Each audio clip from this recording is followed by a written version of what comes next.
Assalamualaikum warahmatullahi wabarakatuh. So hari ni cikgu buat kelas offline sajalah ya. Sebab cikgu hari ni cikgu kena ambil suntikan vaksin lah ya. Jadi cikgu kena datang awal. Jadi cikgu ini boleh tonton lah video ni ya. So kita seperti mana yang kita janjikan, iaitu hari ini kita sambung tajuk subtopik yang baru, iaitu hydrocarbon ya. Okey, ini adalah hydrocarbon. Okey, kita dah belajar setakat ini adalah ionic compound dengan covalent compound. Tu ionic compound, kalau kita masih ingat, iaitu melibatkan transfer of electron, logam dengan bukan logam. Kemudian untuk covalent compound adalah sharing of electron, sama ada dia transfer ataupun dia sharing, tujuan dia satu saja, untuk mencapai to achieve stabil octet electron arrangement.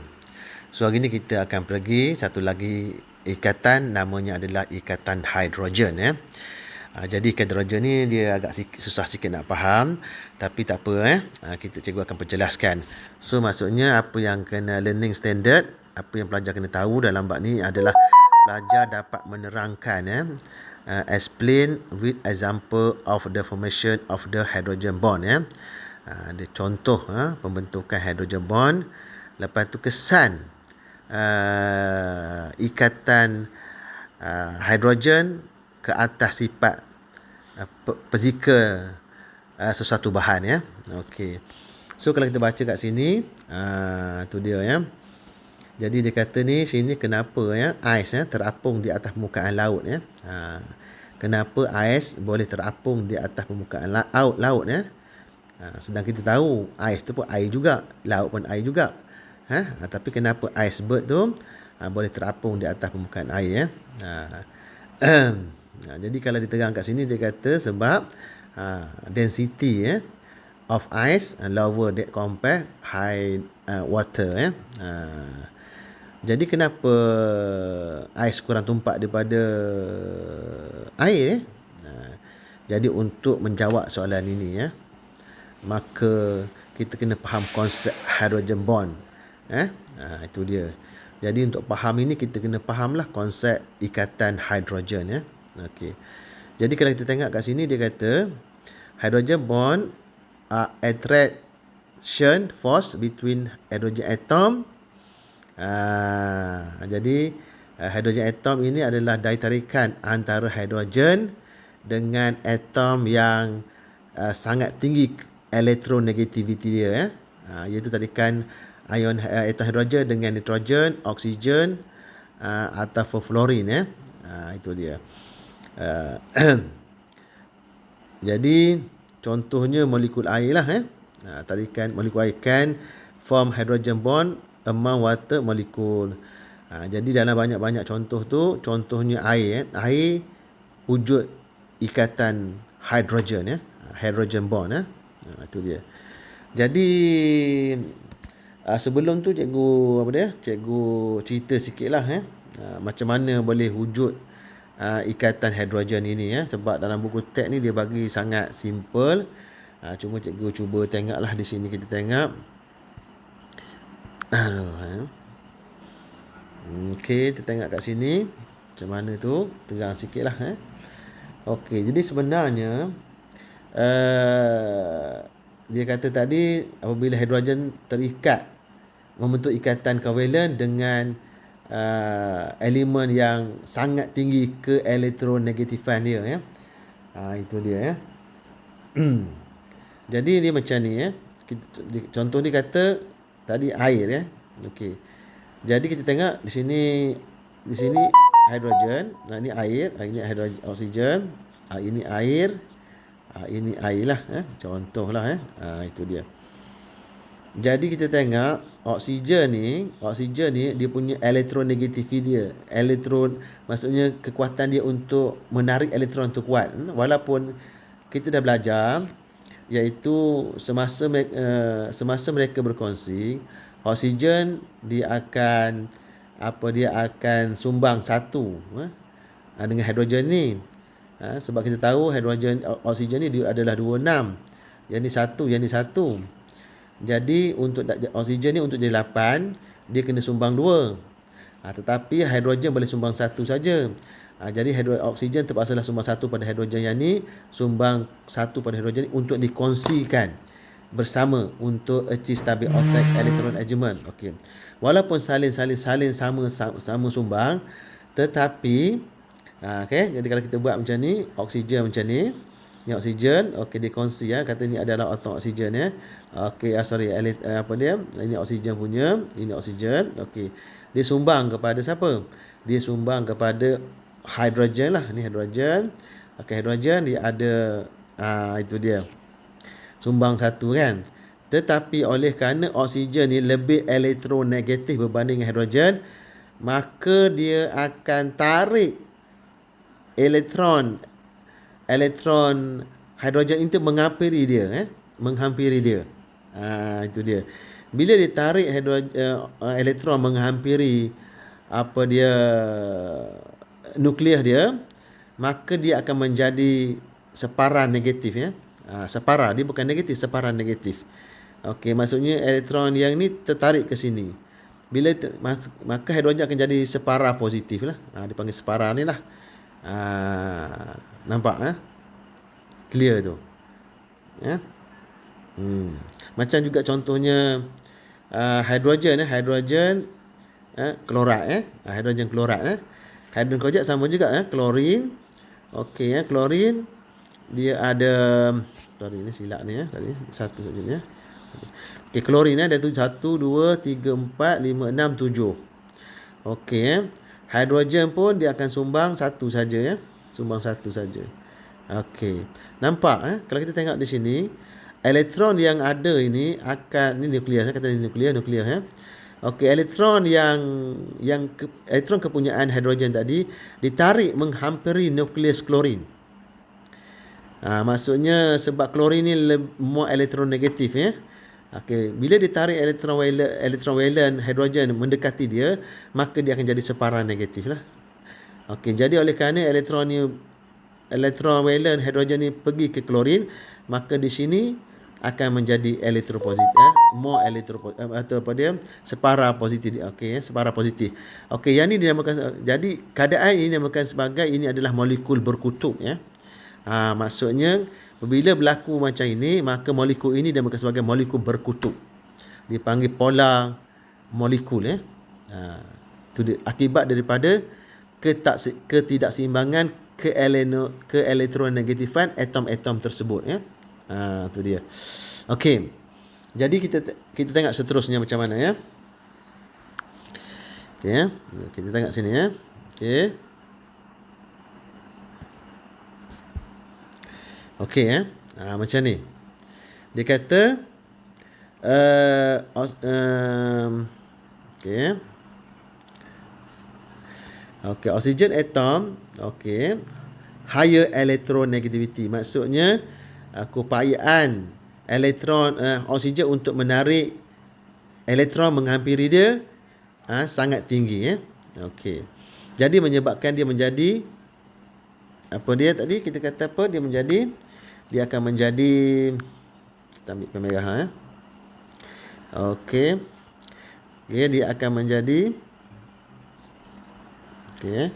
jadi yang ini dia akan bila ditarik dia akan jadi dia akan jadi separa negatif, yang ini akan jadi separa positif lah. Jadi separa positif macam tu. Tengok betul-betul. Okey, ini sama jugalah. Dia akan jadi separa negatif Dia akan separa negatif, yang ini akan jadi separa positif Okey. Okey, jadi oleh kerana oksigen ni menjadi separan negatif ataupun oksigen ni menjadi dia senang kita separan negatif lah. Dia separan negatif, yang ni jadi separan positif, maka wujudlah daya tarikan antara hidrogen dengan oksigen dia ni sebab dia separan negatif Dia separan negatif, ini ini separan positif, ini separan negatif, maka wujudlah daya tarikan antara hidrogen dengan oksigen. Jadi begitulah keadaan molekul berkutub dia saling tarik menarik lah walaupun asalnya kita kata oksigen molekul air itu neutral walaupun asalnya kita kata dia molekulnya neutral tapi sebenarnya dia ada sikit bercas negatif bercas negatif, bercas positif. Jadi akibat daripada daripada akibat daripada dia molekul yang berkutub ini, ataupun dia oksigen ni yang separan negatif, yang ni separan positif, maka wujudlah ada tarikan antara atom oksigen dengan atom hidrogen. Jadi tarikan ni dinamakan sebagai iaitu hydrogen bond ya. Terbentuklah ikatan, namanya ikatan hidrogen ya. Itu dia. Jadi kalau kita baca lagi, tengok dia kata ya. Okey, air consists of the two hydrogen atom. Okey ya, two hydrogen atom. Hydrogen and one oxygen atom ya. Okey, ni satu, ni dua. Hydrogen and oxygen are bonded by sharing electron. Jadi oksigen ini dengan hidrogen ini dia ditarik melalui perkongsian elektron ya. This type of bond is covalent bond lah. Maksudnya oksigen dengan hidrogen ini adalah covalent bond sebab dia sharing elektron ya. Oksigen dengan hidrogen adalah covalent bond. Okey, tetapi antara molekul ini A dengan molekul B ni. Ini katalah B ya. B. So jadi oleh kerana oksigen di sini separan negatif ni separan positif, maka cikgu kata tadi iaitu wujudlah ikatan akibat daripada perbezaan cah ini, wujudlah ikatan yang dinamakan sebagai ikatan hidrogen ya, ataupun hydrogen bond katanya. Attraction force between hydrogen atom in water with the oxygen from another water molecule form hydrogen bond. Okey, dapat itu dia cerita dia. Okey, kita tengok seterusnya. Okey, ya. Terusnya. Okey di sini cerita apa ni? Kita tengok balik. Okey. Jadi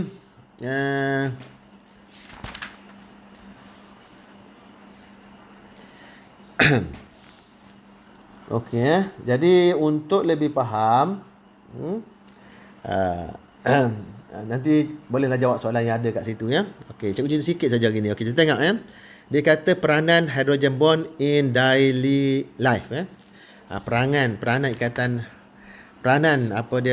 hidrogen di dalam kehidupan kita ya. Okey, kalau kita tengok kat sini dia kata kita kena tahu dia kata there are protein molecule that form hydrogen bond one another in the S structure. Okey kemudian do you know why S stick together when wet Okey. Dia kata begini. Dia kata hidrogen ini rambut ni terbina daripada protein ya. Jadi kalau kita tengok kat sini, okey, boleh tengok kat sini, cikgu cuba ulas sikit. Okey ya. Okey, macam mana dia kata protein tu? Okey ya. Jadi tadi dia kata rambut betul. Tadi kata rambut kita. Okey ya. Rambut dengan rambut pun dia ada ikatan ya. Katalah ini satu rambut. Kita ni satu rambut. Yang ni pun satu rambut ya. Okey, rambut ini terbina daripada protein. Okey, kalau kita tengok protein punya formula kalau kita tengok protein punya formula. Okey ya. Ini formula protein, maksudnya kat sini dia ada formula macam nilah. Iaitu protein punya formula adalah C. Okey, ini formula dia lah. Okey, dia ada O, ada S kat sini. Lepas tu di sini ada C, sini R, kemudian di sini ada N, ini ada nitrogen lah, sini H, sini adalah H ya. Okey. Kalau kita tengok kat sini, okey ya. Perhatikan kat sini ya. Ni pada rambut ni lah, pada rambut ni. Mana pada rambut kita tu protein ni dia ada OS kat sini ya. OH lah. OH ni adalah yang ni lah. Tadi kita nak buat senang, kita buat sorry. Kita tengok betul. Okey, macam ni lah. Yang ni maksudnya yang ni lah. Pada rambut kita tu ada OS macam ni ya. Okey. Bila ada OS sama jugalah rambut ni ya. Ini satu lagi selai rambut. Okey ya. Dekat sini pun dia ada OS ya. Dia ada OS juga ya. Dia ada dia ada S ya. Macam tu. Jadi sebenarnya antara rambut ni helai rambut A, ini adalah helai rambut B. Maka antara rambut ni dia ada tarikan, dia ada wujudnya di wujudnya apa dia hydrogen bond. Sebab apa? Sebab kita tengok di sini adalah negatif, separuh negatif, partially negatif, yang ini partially positif, ini partially negatif, ini partially positif. Jadi akan wujud akan wujud ikatan, ya. Ikatan antara hidrogen yang pada rambut A ni dengan oksigen pada helaian rambut B ni. Jadi sebab itulah rambut dia akan melekat, ya. Dia akan melekat, ya. Okey. Lepas tu dia cerita pula, kalau kita tengok kat tadi, kita tengok cerita tadi, ya. Kita tengok cerita tadi macam mana. Okey. Itu dia. Itu dia tunjuk gambar tu. Nampak, itu dia. Maksudnya ini adalah rambut kita. Rambut kita ni terbuat daripada protein. Bila protein, hujung dia kan ada OH. Jadi sama juga yang ni. Jadi O yang rambut ni akan tertarik pada hidrogen yang ada rambut-rambut ni. Maka untuklah ikatan hidrogen, ya. Lepas tu dia cerita lagi. Kalau kita tengok sini, dia kata when air is wet, protein molecule no longer form hydrogen bond among themselves. Instead, sebaliknya, protein molecule will form hydrogen bond with the water molecule. Jadi maksudnya dia cerita macam ni. Okey. Tadi kita tengok hidrogen, ini adalah oksigen pada helaian rambut A, katalah di sini A, katalah sini A, di sini B. Okey, kita tengok. Okey.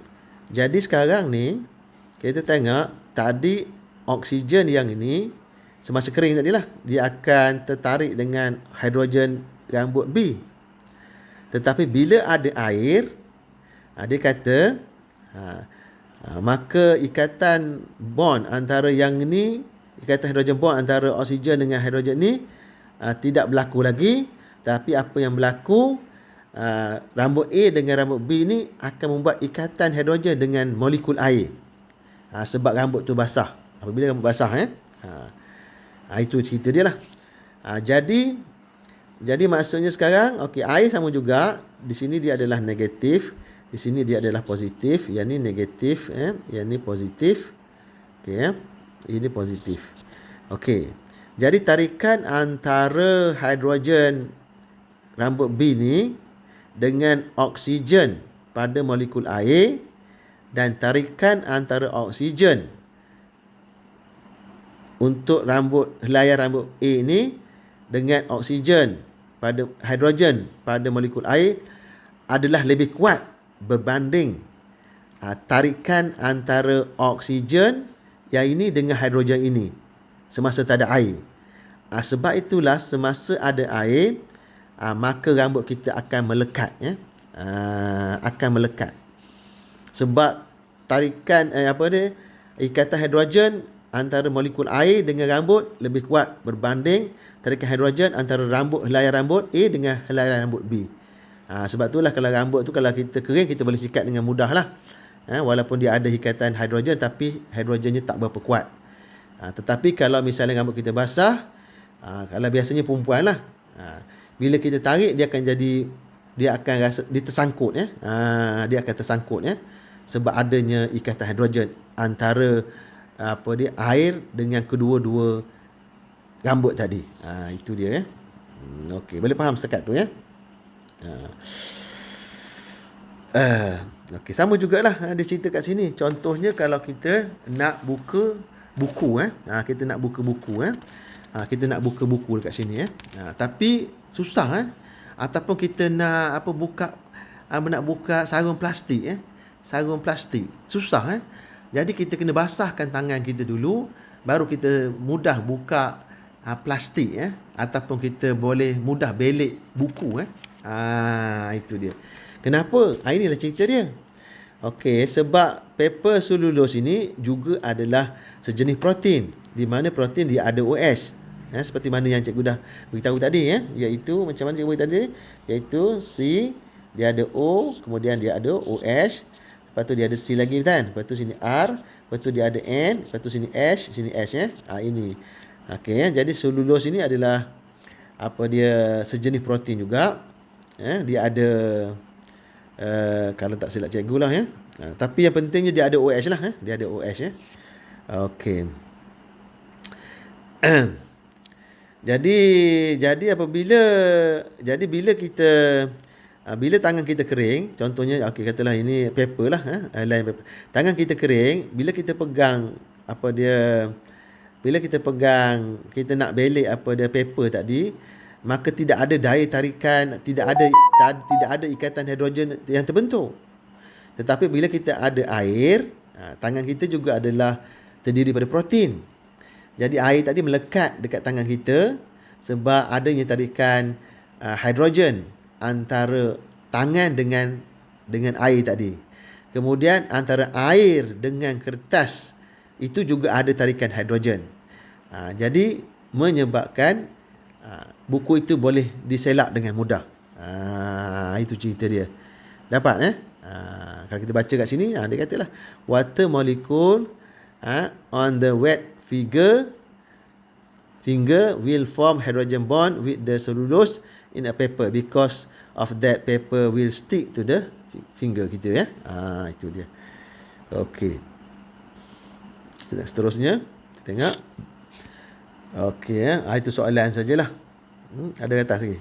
Okey, ada lagi Habislah yang cara terbentuknya ikatan hidrogen tadi, konsep dia. Okey jadi awak pelajar-pelajar jangan lupalah boleh jawablah soalan muka surat 87 tu 88. Lepas tu kita sambung sikit lagi. Okey kesan ikatan hidrogen kepada sifat fizik sesuatu bahan itu dia. Kesan dia Okey. Jadi kalau kita tengok di sini, dia buat contoh di sini adalah etanol lah etanol Okey, etanol ni dia adalah molekul kovalent etanol ini adalah molekul kovalent Kita tengok kat sini lah. Kat sini. Okey, ni etanol Ini adalah etanol, ini formula etanol lah. Kamu tak belajar lagi, nanti dia kata 5 esok dia belajarlah formula etanol Yang ni awak kena tengok saja. Ini adalah formula etanol, dia ada OH kat belakang ni. Okey, dia adalah molekul kovalent lah. Okey, katalah di sini A, ini adalah etanol A, ini adalah etanol B Ini adalah etanol B Katalah ini adalah etanol B. Jadi oleh kerana etanol ni molekul dia adalah kovalent, maka kovalent ni dia ada tarikan namanya dari tarikan van der Waals. Dari tarikan ini sangat lemah. Sangat lemah Okey. Dari tarikan ini sangat lemah Okey Okey. Tetapi dengan adanya kalau kita tengok kat situ, dia kata apa?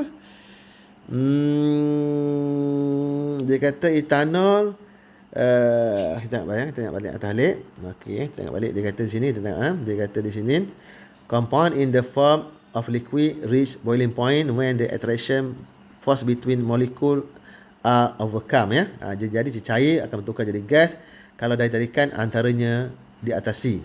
Okey. Kemudian dia kata di sini etanol in the covalent compound of ethanol, there are hydrogen bond formed between molecule other than weak van der Waals attraction force. Okey, selain daripada ikatan van der Waals, daya tarikan van der Waals antara molekul, ada juga daya tarikan ikatan hidrogen Okey.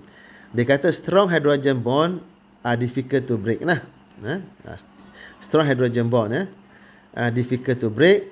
Okey dengan adanya ikatan hidrogen tadi menyebabkan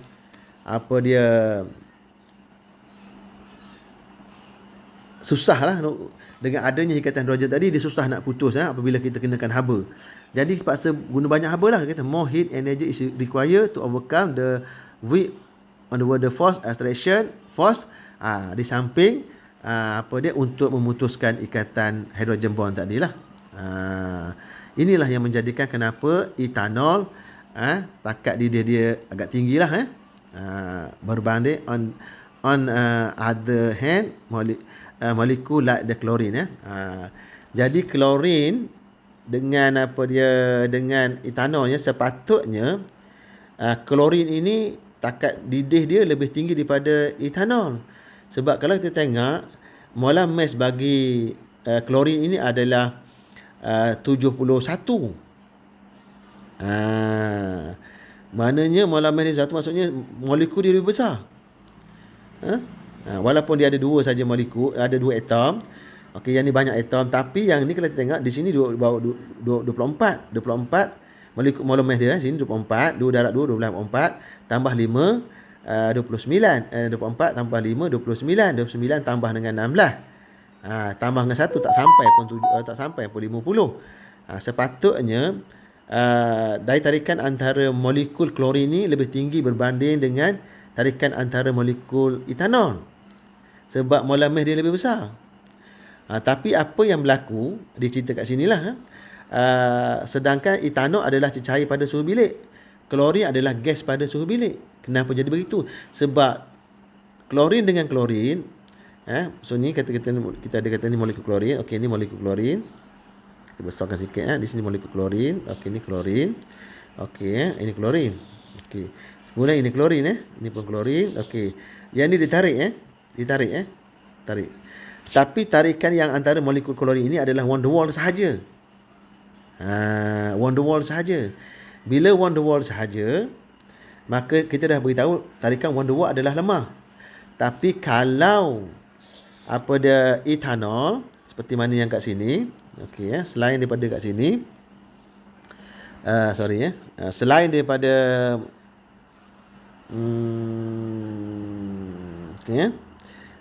etanol ni, yang ni dia kata sini, kalau kita tengok kat sini, okey. Ini tak ada, ini cerita lain Okey. Jadi molekul etanol ni, kalau kita tengok molekul etanol ni tadi, kita cerita tadi kan. Cerita tadi molekul etanol ni, cikgu tekan kat sinilah kat sini tengok kita. Okey bagi faham lagi Kita tengok kat sinilah. Okey kita tengok kat sini senang. Okey Okey, tadi kita kata klorin Klorin. Okey. Klorin, ini molekul klorin. Ini molekul klorin Okey. Jadi dia tarik dua ni. Tarik ni, ini namanya van der Waals. Sebab tarikan antara molekul dengan molekul adalah van der Waals. Tapi untuk etanol tadi dia ada C2H5OH Maksudnya kalau kita buat dia formula dia macam ni lah. C maknanya okey, dia maksudnya kalau kita nak buat dia jadi macam ni Jadi kita nak buat, okey, kita buat macam ni. Okey. Dia ada dia ada OH kat sini, O, dia ada S kat sini kat sini semua adalah hidrogen lah Jadi awak tak tahu lagi dia punya formula dia sebab tak belajar lagi Okey. Jadi sekarang ni ini satu molekul ini satu molekul. Satu lagi sama juga okey iaitu OS Jadi satu molekul. Okey.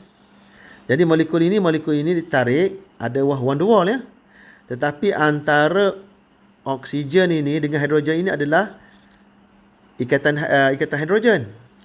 Jadi maknanya dia ada dua dah, satu tarikan van der Waals, satu lagi membentuk ikatan hidrogen. Sedangkan yang ni hanya tarikan van der Waals lemah. Okey, sedangkan yang ni dia punya molar mass dia 71 Yang ni kalau kita kira 12 tambah ni 24 dibuatkan dalam berapa ni 24 tambah dengan hidrogen 1 2 3 4 5 6 tambah dengan 6 tambah dengan oksigen oksigen 16 24 tambah dengan 6 tambah dengan 16 Allah Taala sorry 24 tambah dengan 6 tambah dengan 16 so 16 1 baru 46 maksudnya molar mass yang ni ataupun saiz molekul untuk klorin lebih besar daripada saiz dia etanol. Dia kalau van der Waals ni semakin besar saiz dia, maka semakin besarlah, semakin tinggilah takat lebur, takat didih dia ataupun semakin kuatlah daya tarikan dia. Okey, sepatutnya kalau kita tengok van der Waals di sini, yang ni van der Waals. Okey, van der Waals klorin dengan molekul memang lebih kuat daripada tarikan van der Waals antara molekul etanol dengan etanol. Tetapi etanol ni dia ada satu lagi tarikan, satu lagi ikatan yang terbentuk, iaitu ikatan hidrogen. Jadi dia dua lah. Sebab itulah kita tengok klorin adalah gas pada suhu bilik. sedangkan etanol adalah cecair pada suhu bilik. Itu dia. Jadi cikgu ulas macam tu lah. Nak bagi faham betul. Macam mana ikatan hidrogen itu mempengaruhi sifat fizik di antara kedua-dua ni. Okey. Okey. Okey. Seterusnya dia ni, dia cerita satu lagi cerita dia. Dia kata ethanol is also soluble in water. Okay. The solubility of ethanol in water is due to the formation of hydrogen bond between ethanol and water molecule. Jadi sebenarnya ethanol ni dia adalah organic compound. Jadi sepatutnya dia tidak larut. Sepatutnya air tak boleh soluble dalam dia. Sebab air ni bukannya solvent, bukannya pelarut organik. Jadi sepatutnya air ni tak larut dalam etanol. Tapi macam mana dia boleh larut? Atau disebabkan oleh ikatan hidrogen ni lah. Itu maksudnya sini molekul air dipanggil terlarut campur. Dia terlarut campur ni, dia boleh bercampur dengan air lah. Kita tengok minyak. Minyak dengan air boleh bercampur tak? Tak boleh, terpisah betul. Minyak dengan air terpisah. Sebab apa? Sebab minyak itu dia jenis bahan organik. Sedangkan air bukan organik. Sama juga yang ni. Etanol ini adalah organik, bahan organik. Air bukan. Jadi sepatutnya air tak larut. Tetapi oleh kerana adanya ikatan hidrogen,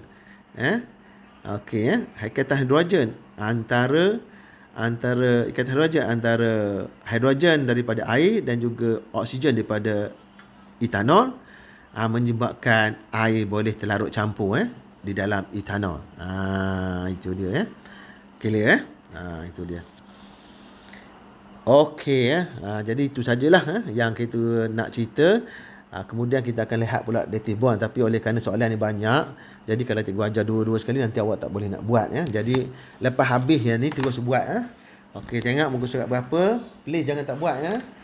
Cikgu dah beritahu, cikgu dah sihat berkali-kali dah. Tetapi akhir sekali tanggungjawab itu awak yang pikul. 87, 88, 89.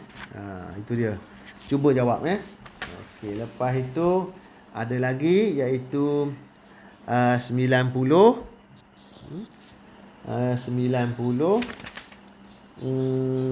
sampai 91. Okey, 92. Kena ingat dia muka surat je banyak. Tetapi soalan sikit saja. So apa yang cikgu nak hantar kat cikgu, tak perlu hantar banyak. Awak tak perlu hantar banyak. Awak hantar sajalah muka surat. Nanti tengok sini muka surat 87. 87 ni. Okey, hantarlah muka surat 88. 88. Okey. Muka surat 88 cikgu akan bagi link. Lepas tu muka surat 91. Okey, muka surat 91. Dua ni sajalah awak kena hantar. Clear. Jangan tangguh-tangguh buat kerja. Masa banyak ni. Jadi kamu kena hantar kalau boleh cepat siap, hantar cepat siap lah. Cikgu boleh check seorang dua orang.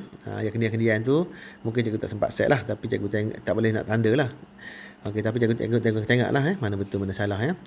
Okey, jadi itu saja untuk hari ini. Sekian saja. Wassalamualaikum warahmatullahi wabarakatuh. Jangan lupa kedatangan dan terus sambung kelas ini dengan menjawab soalan. Okey.